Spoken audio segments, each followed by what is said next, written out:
नमस्कार, मैं अभयराज और आप देख रहे हैं द भारत नाव। देश में कई घोटाले हुए, कई घोटालेबाज पैसा ना चुका पाने पर देश छोड़कर रफू चक्कर ही हो गए। लेकिन देश की जनता का पैसा खाने वालों का क्या हुआ? उन्हें उनके किए की सज़ा मिली या नहीं? ये सवाल अक्सर देशवासी अपनी सरकार से पूछते हैं।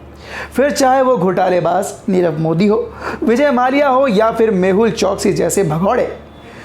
तो इन सवालों के जवाब में एक ताज़ा मामला सामने आया है, जिसमें देश के अब तक के सबसे बड़े घोटाले पर सरकार ने एक्शन लिया है।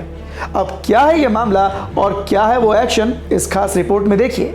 देशवासियों का पैसा डकारने वाले को आज के दौर में बख्शा नहीं जाता। यह अभी तक सिर्फ सुना था, लेकिन आज देख भी लीजिए। यस बैंक DHFL केस में ईडी ने बड़ा एक्शन लिया है। इस फ्रॉड केस से जुड़े बिल्डरों की 415 करोड़ रुपए की संपत्ति को कुर्क कर लिया गया।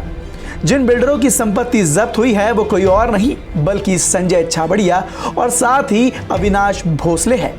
जानकारी के लिए बता दें कि ये दोनों ही फिलहाल कानून के शिकंजे में जेल के अंदर कैद हैं।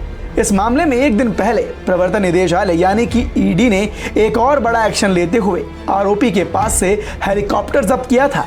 जिन पर यह एक्शन हुआ है उन सभी पर मनी लॉन्ड्रिंग और जालसाजी करने के आरोप हैं। आपको बता दें कि DHFL फ्रॉड केस देश का सबसे बड़ा बैंक फ्रॉड केस माना जाता है।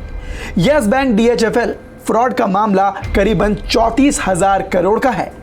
दरअसल संजय छाबड़िया रेडियस डेवलपर्स के प्रमुख हैं, जबकि अविनाश भोसले ABIL इंफ्रास्ट्रक्चर के प्रमुख हैं। इन दोनों बिल्डरों की गिरफ्तारी यस बैंक दीवान हाउसिंग फाइनेंस लिमिटेड केस में पहले ही हो चुकी है। इसी फ्रॉड के चलते देश के 70 बैंकों का पैसा डूब गया था, जिन्हें कंसोर्टियम के तहत यूनियन बैंक ऑफ इंडिया की अध्यक्षता में बनाया गया था।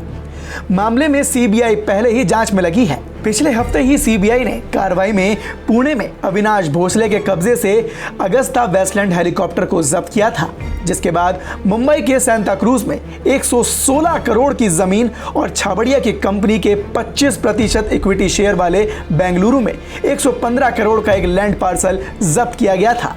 सांता क्रूज में 3 करोड़ रुपए का फ्लैट, छाबड़िया से जुड़े दिल्ली एयरपोर्ट पर एक होटल जिसकी कीमत लगभग 13 करोड़ रुपए है और संजय छाबड़िया की 3.10 करोड़ रुपए की 3 हाई एंड लग्जरी कारें भी जब्त की गई थी।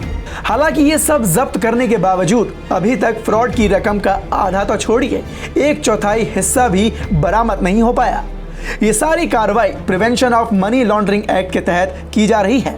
Yes bank DHFL fraud case में यस बैंक के सह संस्थापक राणा कपूर और DHFL के प्रमोटर कपिल वधावन और धीरज वधावन के खिलाफ भी मामला दर्ज हुआ था, जिसके बाद इन सभी आरोपियों के खिलाफ अभी भी एक्शन जारी है।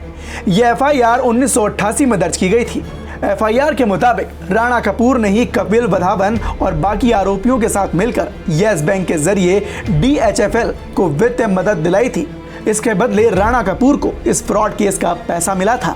इन कार्रवाइयों को देखकर तो लगता है कि सरकार इन घोटालेबाजों को सड़क पर लाकर ही रहेगी।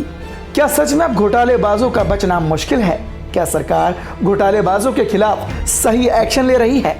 इन सभी सवालों पर आपकी क्या राय है? हमें कमेंट बॉक्स में कमेंट कर जरूर बताएं और देखते रहें द भारत नाव।